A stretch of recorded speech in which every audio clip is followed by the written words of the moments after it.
الحمدللہ والصلاة والسلام علی رسول اللہ وعلی آلہ وصحبہ اجمعین۔ السلام علیکم ورحمۃ اللہ وبرکاتہ۔ سیرت النبی کریم صلی اللہ علیہ وآلہ وسلم کی نامی قسط کے ساتھ آپ کا میزبان رضوان سعید آپ کی خدمت میں حاضر ہے۔ دوستو، سب سے پہلے درخواست ہے کہ چینل کو سبسکرائب کر لیجئے اور ساتھ میں موجود بیل آئیکن کا بٹن بھی دبا دیجئے تاکہ ہر آنے والی اپڈیٹ آپ کو بآسانی ملتی رہے۔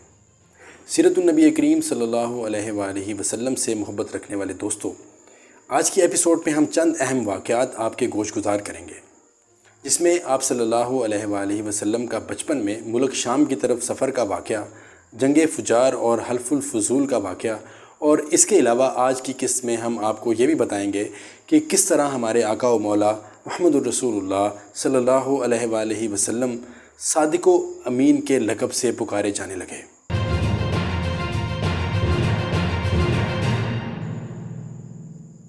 عزیز دوستو، روایات کے مطابق جب آپ صلی اللہ علیہ وآلہ وسلم کی عمر 12 برس اور تفصیلی قول کے مطابق 12 برس 2 مہینے 10 دن کی ہو گئی تو ابو طالب آپ کو ساتھ لے کر تجارت کے لیے ملک شام کے سفر نکلے۔ حضرت ابو طالب کا تجارتی قافلہ سرزمین شام میں بصرہ شہر کی اہم تجارتی منڈی کے قریب پہنچا تو وہاں پڑاؤ ڈال دیا۔ بصرہ ملک شام کا ایک مقام اور حوران کا مرکزی شہر ہے۔ اس وقت یہ جزیرۃ العرب کے رومی مقبوضات کا دارالحکومت تھا۔ وہیں قریب ہی ایک صومعہ یعنی گرجا تھا، جس میں جرجیس نامی ایک عیسائی عبادت گزار راہب رہتا تھا، جو بحیرہ راہب کے نام سے مشہور تھا۔ اہل تحقیق کے نزدیک بحیرہ راہب موحد تھا، مشرک یا بت پرست نہیں تھا۔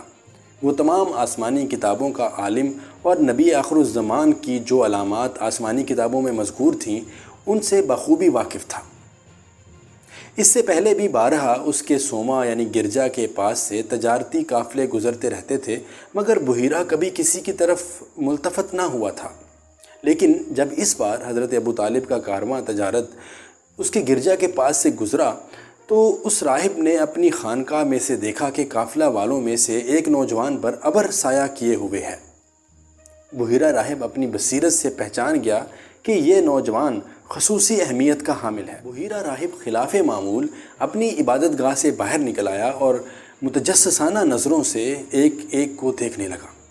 پھر جیسے ہی آپ صلی اللہ علیہ وآلہ وسلم کے پاس آیا تو دیکھتے ہی آپ صلی اللہ علیہ وآلہ وسلم کا ہاتھ پکڑ لیا اور پکار اٹھا کہ یہی ہے سردار دو جہانوں کا، یہی ہے رسول پروردگار عالم کا، جس کو اللہ جہانوں کے لیے رحمت بنا کر بھیجے گا۔ حضرت ابو طالب نے کہا کہ آپ کو یہ کیسے معلوم ہوا؟ بحیرہ راہب نے بتایا کہ جب آپ سب لوگ پہاڑ کی گھاٹی سے نکلے تو اس وقت میں اپنی عبادت گاہ سے آپ سب کی طرف دیکھ رہا تھا۔ میں نے دیکھا کہ اس نوجوان پر بادل سایہ کیے ہوئے ہیں۔ پھر میں نے دیکھا کہ کوئی شجر و حجر ایسا نہ تھا جس نے سجدہ نہ کیا ہو، اور شجر و حجر نبی کے علاوہ کسی اور انسان کو سجدہ تعظیم نہیں کرتے۔ اس کے علاوہ میں آپ صلی اللہ علیہ وآلہ وسلم کو مہر نبوت کی وجہ سے بھی پہچان چکا ہوں، جو آپ کے کندھے کے نیچے کری یعنی نرم ہڈی کے پاس ہے، اور ہم انہیں اپنی کتابوں میں بھی پاتے ہیں۔ راہب یہ کہہ کر واپس ہو گیا اور بصد اشتیاق تمام قافلے کے لیے کھانا تیار کرایا۔ جب کھانا تیار ہوا تو سب کھانے کے لیے حاضر ہوئے، مگر آپ صلی اللہ علیہ وآلہ وسلم موجود نہ تھے۔ راہب کے دریافت کرنے پر معلوم ہوا کہ آپ صلی اللہ علیہ وآلہ وسلم اپنے اونٹ چرانے آس پاس نکل گئے ہیں۔ ایک آدمی بھیج کر آپ صلی اللہ علیہ وآلہ وسلم کو بلایا گیا۔ سب لوگ جس درخت کے نیچے بیٹھے ہوئے تھے وہاں کوئی سایہ دار جگہ آپ کے لیے بچی ہوئی نہ تھی۔ سایہ دار جگہ نہ ملنے کی وجہ سے آپ صلی اللہ علیہ وآلہ وسلم دھوپ میں ہی بیٹھ گئے تو درخت کی شاخیں آپ صلی اللہ علیہ وآلہ وسلم پر جھک گئیں۔ بحیرہ ان سارے معاملات کو بڑی گہری نظر سے دیکھ رہا تھا۔ اس نے حضرت ابو طالب سے حضور صلی اللہ علیہ وآلہ وسلم کے رشتے کے بارے میں دریافت کیا تو انہوں نے کہا کہ یہ میرا بیٹا ہے، لیکن راہب نے کہا کہ اس کے علم کے مطابق اس لڑکے کا باپ زندہ نہیں ہے۔ حضرت ابو طالب نے کہا کہ حقیقت میں ان کے باپ زندہ نہیں ہیں۔ اس کے بعد بحیرہ راہب نے حضرت ابو طالب سے کہا کہ آپ صلی اللہ علیہ وآلہ وسلم میں وہ تمام نشانیاں موجود ہیں جو آسمانی کتابوں میں اللہ کے آخری نبی کے متعلق بتائی گئی ہیں۔ اگر شام کے یہود و نصارہ نے آپ صلی اللہ علیہ وآلہ وسلم میں یہ نشانیاں پہچان لی تو مجھے ڈر ہے کہ کہیں وہ آپ صلی اللہ علیہ وآلہ وسلم کی جان کو نقصان نہ پہنچا دیں۔ چنانچہ بحیرہ کے مشورہ پر حضرت ابو طالب نے بعض غلاموں کی معیت میں آپ کو مکہ واپس بھیج دیا۔ اس کے بعد حضرت ابو طالب پھر کبھی شام کے سفر میں آپ صلی اللہ علیہ وآلہ وسلم کو ساتھ نہیں لے گئے، مبادا کہیں آپ صلی اللہ علیہ وآلہ وسلم کو کوئی نقصان نہ پہنچے۔ اسی سال حضرت عمر فاروق رضی اللہ تعالیٰ عنہ کی ولادت مبارک ہوئی۔ سیرت النبی کریم صلی اللہ علیہ وآلہ وسلم سے محبت رکھنے والے دوستو، اب ہم بات کرتے ہیں جنگ فجار اور معاہدہ حلف الفضول کی۔ عزیز دوستو، مستند روایات سے ثابت ہے کہ آپ صلی اللہ علیہ وآلہ وسلم کا لڑکپن اور زمانہ شباب دور جاہلیت کے تمام اکل و شرب، لہو و لعب اور دوسری تمام ناپسندیدہ اقدار سے پاک رہا، باوجود اس کے کہ عرب معاشرہ سر تا پا بدکاری اور بے حیائی میں ڈوبا ہوا تھا اور ایسے تمام بد اعمال عرب معاشرے میں نہایت ہی پسند کیے جاتے تھے۔ اللہ نے آپ صلی اللہ علیہ وآلہ وسلم کی ذات پاک کو ان سے محفوظ رکھا۔ اس کھلی بدکاری کے ماحول میں آپ صلی اللہ علیہ وآلہ وسلم کے ہم عمر نوجوان جب جوانی کی خرمستیوں میں ڈوبے ہوئے تھے، آپ صلی اللہ علیہ وآلہ وسلم ان کے عین الٹ طریق پر اپنی راست بازی اور پاکیزگی میں مکہ کے صالح ترین انسان کے طور پر سامنے آئے۔ دوسری طرف ایسا کبھی نہ ہوا کہ آپ صلی اللہ علیہ وآلہ وسلم شرک و گمراہی کے کسی فعل میں شریک ہوئے ہوں۔ خانہ کعبہ کے طواف کے دوران جب مشرکین طرح طرح کے شیطانی اعمال و شرکیہ رسومات میں مبتلا ہوتے، آپ صلی اللہ علیہ وآلہ وسلم ان سب سے الگ تھلگ اپنا طواف جاری رکھتے۔ اس دوران نہ صرف خود ایسی بدعمالیوں اور شرک و بت پرستی سے دور رہتے بلکہ دوسروں کو بھی ایسا کرنے سے روکتے۔ آپ صلی اللہ علیہ وآلہ وسلم اپنی قوم قریش کے اس دین پر کبھی نہیں چلے جس کو آپ صلی اللہ علیہ وآلہ وسلم کی قوم نے دین ابراہیمی ترک کر کے اپنا لیا تھا۔ اللہ نے آپ صلی اللہ علیہ وآلہ وسلم کو قبل بعثت ہر قسم کی بے حیائی و بدکاری سے پاک صاف رکھنے کے ساتھ ساتھ ارتکاب شرک و گمراہی سے بھی محفوظ رکھا۔ عزیز دوستو، آپ صلی اللہ علیہ وآلہ وسلم کی عمر 20 سال تھی جب قبیلہ قریش اور قبیلہ کیس اعلان کے درمیان ایک بہت ہی زبردست جنگ ہوئی۔ یہ جنگ حرب الفجار کے نام سے مشہور ہے۔ بنی کنانہ بھی اس جنگ میں قریش کے اتحادی تھے۔ یہ جنگ چونکہ ان مقدس مہینوں میں لڑی گئی تھی جن میں قتل و غارت کرنا فسق و فجور ناجائز اور حرام تھا، اس لیے اس جنگ کو حرب الفجار کا نام دیا گیا۔ قبیلہ قریش کے تمام ذیلی قبائل نے اس مارکے میں اپنے الگ الگ فوجیں قائم کی تھیں۔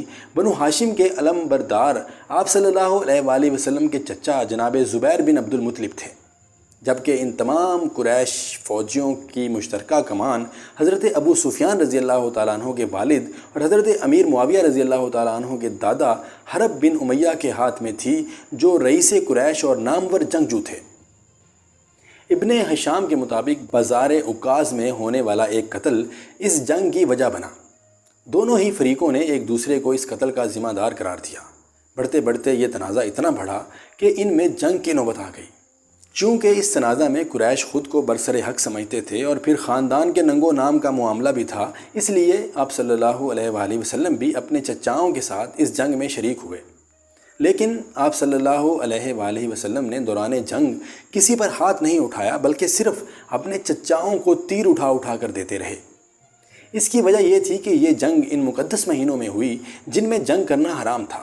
دوسری طرف ایک وجہ یہ بھی تھی کہ دونوں ہی فریق مشرک تھے، اس لیے اللہ نے آپ صلی اللہ علیہ وآلہ وسلم کو اس بے مقصد قتل و غارت گری سے محفوظ رکھا، کیونکہ مومن کو قتال اور جہاد و جنگ و جبل کا حکم صرف اس لیے دیا گیا ہے کہ اللہ کے کلمے کو بلند کرے اور اسی کا بول بالا ہو، جبکہ یہ جنگ محض نسلی و قبائلی نام و نمود کے لیے لڑی گئی۔ جنگ شروع ہوئی تو اول قبیلہ کیس اعلان کا پلہ بھاری رہا، لیکن دوپہر کے بعد قریش بتدریج غالب ہوتے گئے اور بالآخر قریش ہی فتح یاب ہوئے۔ تاہم دونوں طرف کے بزرگوں کی کوشش سے دونوں قبائل میں صلح کی آواز اٹھی اور یہ تجویز آئی کہ فریقین کے مقتولین گن لیے جائیں، جدھر زیادہ ہوں ان کو زائد کی دید دے دی جائے۔ چنانچہ اس پر صلح ہو گئی اور یوں قتل و غارت گری کا یہ سلسلہ تھم گیا۔ عزیز دوستو، معمولی باتوں پر لڑائیوں کا سلسلہ عرب میں مدتوں سے جاری تھا، جس نے سینکڑوں گھرانے برباد کر دیے تھے اور قتل و صفاقی موروثی اخلاق بن گئے تھے۔ حرب الفجار کے بعد بعض صالح طبیعتوں میں اس بے معنی جنگ و جدل سے بیزاری پیدا ہوئی اور یہ خیال پیدا ہوا کہ جس طرح زمانہ سابق میں قتل و غارت گری اور ظلم و ستم کے انسداد کے لیے فضل بن فضالہ، فضل بن وداعہ اور فضل بن حارث نے ایک معاہدہ مرتب کیا تھا جو انہی کے نام پر حلف الفضول کے نام سے مشہور ہوا، اسی طرح اب دوبارہ اس کی تجدید کی جائے۔ چنانچہ ان سب کے نام میں فضل کا لفظ شامل تھا، اس لیے معاہدے کو حلف الفضول کہتے ہیں۔ جنگ فجار سے جب لوگ واپس مکہ پہنچے تو آپ صلی اللہ علیہ وآلہ وسلم کے چچا اور خاندان بنو ہاشم کے سردار جناب زبیر بن عبد المطلب نے سب کے سامنے یہ تجویز پیش کی۔ چنانچہ خاندان بنو ہاشم، بنو زہرہ اور بنو تیم عبداللہ بن جدعان تیمی کے گھر میں جمع ہوئے، کیونکہ وہ سن و شرف میں ممتاز تھا۔ وہاں یہ معاہدہ طے پایا کہ ہم میں سے ہر شخص مظلوم کی حمایت کرے گا اور کوئی ظالم مکہ میں نہ رہنے پائے گا۔ نبی کریم صلی اللہ علیہ وآلہ وسلم فرماتے ہیں کہ اس معاہدے کے وقت میں بھی عبداللہ بن جدعان کے گھر حاضر تھا۔ اس معاہدے کے مقابلے میں اگر مجھ کو سرخ اونٹ بھی دیے جاتے تو ہرگز پسند نہ کرتا، اور اگر اب زمانہ اسلام میں بھی اس قسم کے معاہدہ کی طرف بلایا جاؤں تو بھی اس کی شرکت کو ضرور قبول کروں گا۔ دوستو، اس معاہدے کا سبب یہ بھی بتایا جاتا ہے کہ زبید کا ایک آدمی سامان لے کر مکہ آیا اور عاص بن وائل نے اس سے سامان خریدا، لیکن اس کا حق روک لیا۔ اس نے حلیف قبائل عبد الدار، مخدوم، جمع، سہم اور عدی سے مدد کی درخواست کی، لیکن کسی نے توجہ نہ دی۔ اس کے بعد اس نے جبل ابو قبیس پر چڑھ کر بلند آواز سے چند اشعار پڑھے جن میں اپنی داستان مظلومیت بیان کی تھی۔ اس پر جناب زبیر بن عبد المطلب نے دوڑ دھوپ کی اور کہا کہ یہ شخص بے یار و مددگار کیوں ہے؟ ان کی کوشش سے اوپر ذکر کیے ہوئے قبائل جمع ہو گئے، پہلے معاہدہ طے کیا اور پھر عاص بن وائل سے زبیدی کا حق دلایا۔ حلف الفضول کا یہ واقعہ حرب الفجار کے 4 ماہ بعد اور آپ صلی اللہ علیہ وآلہ وسلم کی بعثت سے 20 سال پہلے پیش آیا، جسے قتل و غارت گری اور ظلم و ستم کی روک تھام میں ایک سنگ میل کا درجہ حاصل ہوا۔ اس لیے اس معاہدے کو زمانہ جاہلیت کے بہترین معاہدے کی حیثیت سے یاد رکھا گیا ہے۔ عزیز دوستو، نبی کریم صلی اللہ علیہ وآلہ وسلم کو صادق اور امین کا خطاب کیسے ملا؟ اس کی وجہ غالباً نوجوانی کے زمانے کے 2 مشہور واقعات ہیں۔ عزیز دوستو، اللہ نے اپنے تمام انبیاء کو ساری زندگی شرک و گمراہی اور رسوم و جاہلیت سے محفوظ رکھا۔ چنانچہ تمام ہی انبیاء کرام اپنی نبوت اور رسالت سے پہلے بھی اپنے خاندانوں، قبیلہ اور قوم کے صالح ترین انسان قرار پائے، جیسے حضرت ابراہیم علیہ السلام یا حضرت یوسف علیہ السلام کے واقعات سے ظاہر ہوتا ہے۔ اسی طرح نبی آخر الزمان حضرت محمد مصطفیٰ صلی اللہ علیہ وآلہ وسلم بھی اپنی نبوت اور رسالت سے پہلے اپنے لڑکپن اور دور جوانی میں شرک و بت پرستی اور تمام مراسم شرک سے بالکل پاک اور منزہ تھے۔ آپ صلی اللہ علیہ وآلہ وسلم کی نیکی، خوش اتواری، دیانت، امانت اور راست بازی کی اس قدر شہرت ہو گئی تھی کہ لوگ آپ صلی اللہ علیہ وآلہ وسلم کو نام لے کر نہیں بلکہ الصادق یا الامین کہہ کر پکارتے تھے، جیسا کہ ابن حشام کی روایت میں ہے کہ پس رسول اللہ صلی اللہ علیہ وآلہ وسلم اس حال میں جوان ہوئے کہ اللہ تعالیٰ آپ صلی اللہ علیہ وآلہ وسلم کی حفاظت اور نگرانی فرماتے تھے اور جاہلیت کی تمام گندگیوں سے آپ صلی اللہ علیہ وآلہ وسلم کو پاک اور محفوظ رکھتے تھے، اس لیے کہ اللہ تعالیٰ کا ارادہ یہ ہو چکا تھا کہ آپ صلی اللہ علیہ وآلہ وسلم کو نبوت و رسالت اور ہر قسم کی عزت و کرامت سے سرفراز فرمائے، یہاں تک کہ آپ صلی اللہ علیہ وآلہ وسلم مرد کامل ہو گئے اور مروت و حسن خلق، حسب و نسب، حلم و بردباری اور راست بازی اور صداقت و امانت میں سب سے بڑھ گئے، اور فحش و اخلاق رذیلہ یعنی بری عادات و خصلت سے انتہا درجہ دور ہو گئے، یہاں تک کہ آپ صلی اللہ علیہ وآلہ وسلم الصادق و الامین کے نام سے مشہور ہو گئے۔ حضرت زید بن حارث رضی اللہ تعالیٰ عنہ فرماتے ہیں کہ زمانہ جاہلیت میں جب مشرکین مکہ بیت اللہ کا طواف کرتے تو اصاف و نائلہ ان دو بتوں کو چھوتے تھے۔ ایک بار میں نے آپ صلی اللہ علیہ وآلہ وسلم کے ساتھ بیت اللہ کا طواف کیا، جب ان بتوں کے پاس سے گزرا تو ان بتوں کو چھوا۔ حضرت صلی اللہ علیہ وآلہ وسلم نے مجھ کو ان بتوں کو چھونے سے منع کیا۔ میں نے اپنے دل میں کہا کہ دیکھوں تو صحیح کہ چھونے سے ہوتا کیا ہے، اس لیے دوبارہ ان کو چھوا۔ آپ صلی اللہ علیہ وآلہ وسلم نے پھر ذرا سختی سے منع کرتے ہوئے فرمایا کہ کیا تم کو منع نہیں کیا تھا؟ حضرت زید رضی اللہ تعالیٰ عنہ فرماتے ہیں کہ اللہ کی قسم اس کے بعد کبھی کسی بت کو ہاتھ نہیں لگایا، یہاں تک کہ اللہ تعالیٰ نے آپ صلی اللہ علیہ وآلہ وسلم کو نبوت و رسالت سے سرفراز فرمایا اور آپ صلی اللہ علیہ وآلہ وسلم پر اپنا کلام اتارا۔ عزیز دوستو، ایک مرتبہ ایک دعوت میں قریش نے آپ صلی اللہ علیہ وآلہ وسلم کے سامنے کھانا لا کر رکھا۔ آپ صلی اللہ علیہ وآلہ وسلم نے اس کو کھانے سے انکار کیا۔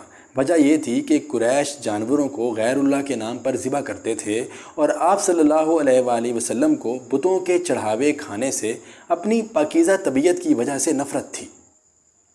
خلاصہ یہ کہ تمام انبیاء کرام کی طرح آپ صلی اللہ علیہ وآلہ وسلم بھی ابتدا سے ہی نہایت صالح طبیعت والے اور کفر و شرک اور ہر قسم کے فحشاء و منکر سے پاک اور منزہ تھے۔ مسز اینی بیسنٹ ہندوستان میں تھیوسوفیکل سوسائٹی کی پیشوا اور بڑی مشہور انگریزی عورت ہے۔